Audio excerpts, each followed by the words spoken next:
Bapak Ibu Saudara-saudari, selamat sore.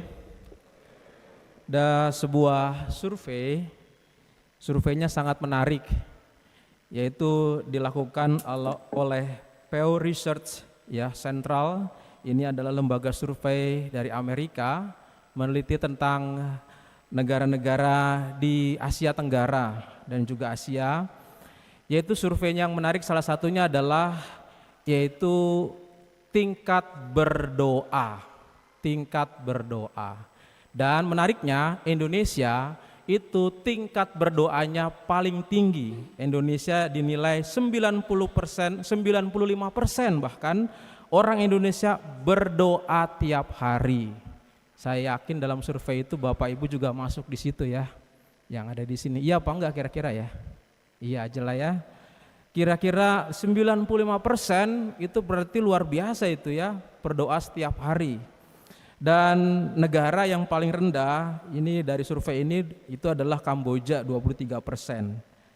Nah, ada lagi lembaga survei The Radian Foundation and Skylight, itu dia juga survei kalau orang-orang itu sudah berdoa, lalu pertanyaan lanjutannya, apakah doanya yakin dikabulkan? Apakah doanya yakin dikabulkan? Saudara-saudari, ini tidak disurvei oleh lembaga di Indonesia ini, dan juga tidak ada survei untuk orang Indonesia yang 95% tadi ya.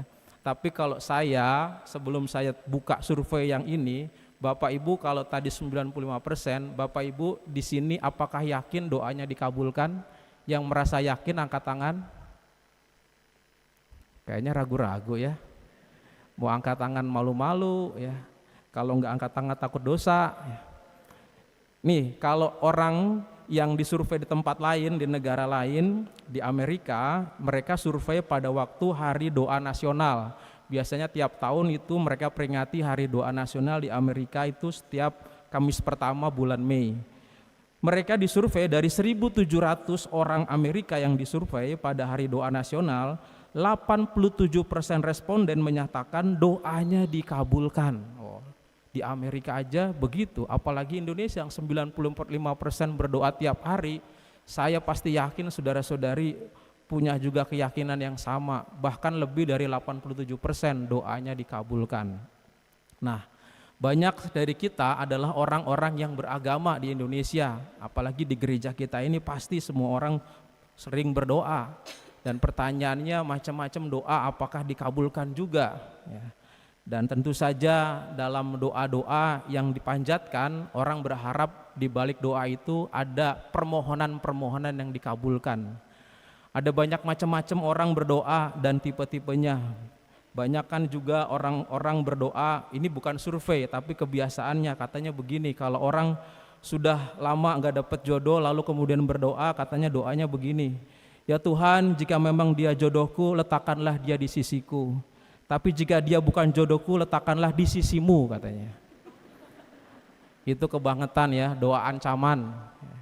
Ada juga doa yang memaksa, kalau dia bukan jodohku ya Tuhan, jodohkanlah denganku.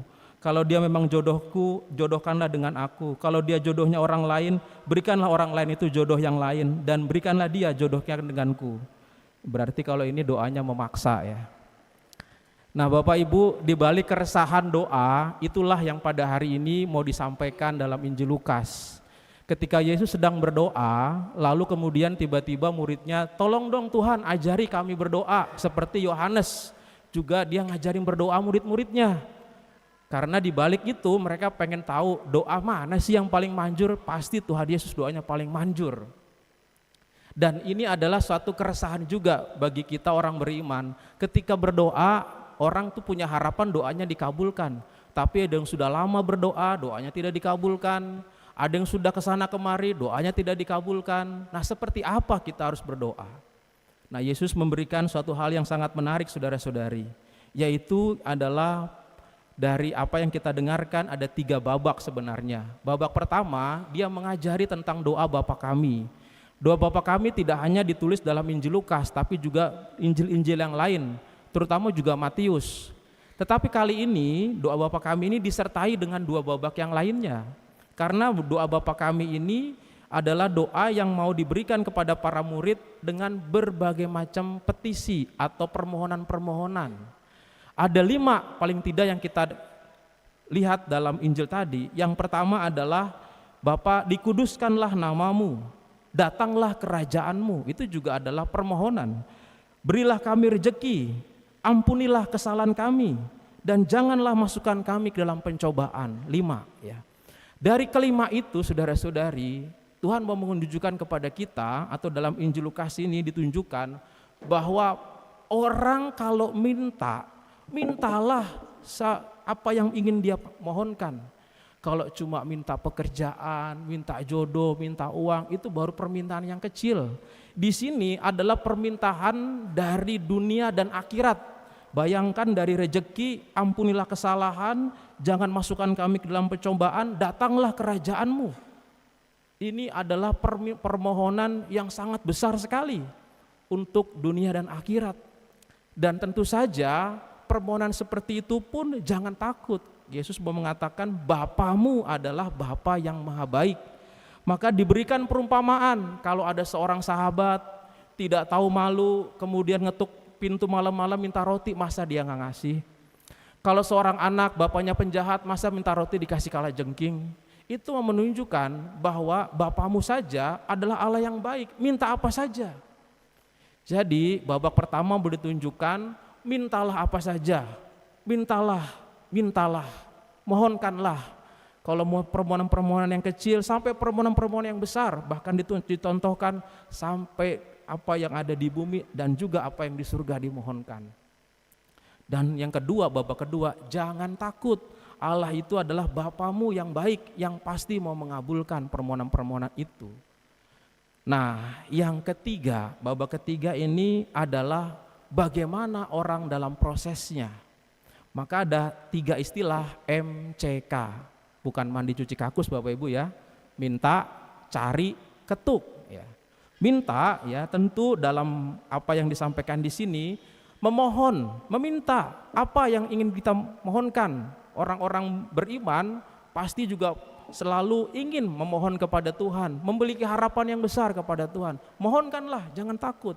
Bahkan kata sandingan dalam bahasa Yunani, dalam kata mintalah itu adalah suatu hal yang ditunjukkan dengan ayo terus, dengan keras, mintalah cepat, mintalah terus, mintalah dengan keras. Ada semacam kata menuntut, tapi bukan tuntutan ya. Ada semacam mohonkanlah, silahkan. Dan yang kedua yaitu adalah cari.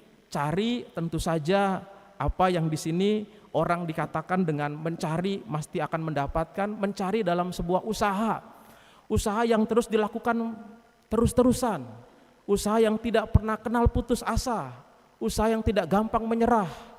Banyakkan orang dalam doa kalau sudah tidak dikabulkan putus, ngambek dan tidak mau lagi ke gereja. Tapi bagaimana orang diajak untuk mencari, untuk berusaha, terus menerus dalam doa, tidak putus harapan. Dan macam-macam saya pernah juga melihat orang yang tidak putus harapan menawarkan kepada saya. Saya pernah masuk ke supermarket namanya bukan Alia tapi Omega Mart lah, Omega Mart namanya ya. Nah, maksudnya sebaliknya Omega Mart. Lalu kemudian ditawarkan oleh kasirnya, Kakak selamat pagi, sudah beli produk kami, apakah bisa mau jadi member apa enggak? Oh enggak Mbak, saya bilang gitu kan. Lalu kemudian dia tawarkan, nanti kalau member nanti akan dapat poin-poin ini gitu kan. Oh enggak Mbak, saya gitu. Nanti kalau enggak dapat member dapat poin lagi ini gitu kan. Oh enggak Mbak, saya enggak mau. Lalu kemudian dia senyum sambil mengedipkan mata kepada saya. Nah lalu kemudian dalam hati saya, ajakan pertama dia cari member. Ajakan kedua dia cari kesempatan, ajakan ketiga dia cari gara-gara sama saya. Tapi akhirnya saya jadi member karena poinnya banyak gitu ya. Nggak ada kesempatan-kesempatan sebagai seorang marketing tadi dihajar terus supaya dia mau gitu ya. Orang kerap kali ya tidak takut untuk bisa mencari kesempatan dan terus mencari kesempatan itu, tidak putus asa. Orang terus menerus.